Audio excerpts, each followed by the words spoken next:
నమస్తే, నేను మీ ఈశ్వర్. ఈ6 న్యూస్కి స్వాగతం. వార్తల్లోని ముఖ్య అంశాలు: విద్యార్థులకు మౌలిక వసతులు కల్పించడంతో పాటు వారి రక్షణకు పటిష్ట చర్యలు తీసుకుంటామని డిప్యూటీ సీఎం బట్టి విక్రమార్క స్పష్టం చేశారు. జగిత్యాల జిల్లా మెట్పల్లి పెద్దాపూర్ గురుకుల పాఠశాలను మంత్రి పొన్నం ప్రభాకర్తో కలిసి సందర్శించారు.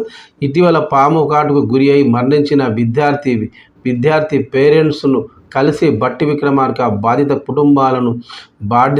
కుటుంబాలకు వారి రెసిడెన్స్ పరిధిలో ప్రభుత్వ ఉద్యోగం కల్పించి ఆదుకుంటామని హామీ ఇచ్చారు. అనంతరం ఇతర విద్యార్థుల తల్లిదండ్రులతో మాట్లాడారు. పాఠశాలలో ఉన్న వసతులు, ఇతర మౌలిక సదుపాయాలను అడిగి తెలుసుకున్నారు. ఈ సందర్భంగా డిప్యూటీ సీఎం బట్టి విక్రమార్క మాట్లాడుతూ, ఇకపై ప్రతి గురుకుల రెసిడెన్షియల్ పాఠశాలలో anti snake venom, anti rabies టీకాలతో పాటు పారామెడికల్ సిబ్బందిని అందుబాటులో ఉంచుతామని అన్నారు.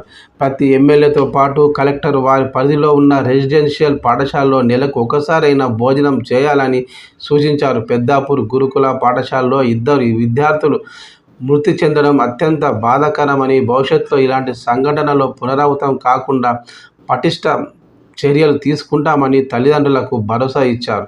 ఈ కార్యక్రమంలో ప్రభుత్వ విప్పులు ఆది Srinivasulu, Adluri Laxman Kumar, Jandhyala MLA, Jagtial MLA Sanjay Kumar, చుప్పదండి MLA Medipalli సత్యం, కోరుట్ల ఎమ్మెల్యే డాక్టర్ సంజయ్, కోరుట్ల నియోజకవర్గ ఇన్ఛార్జ్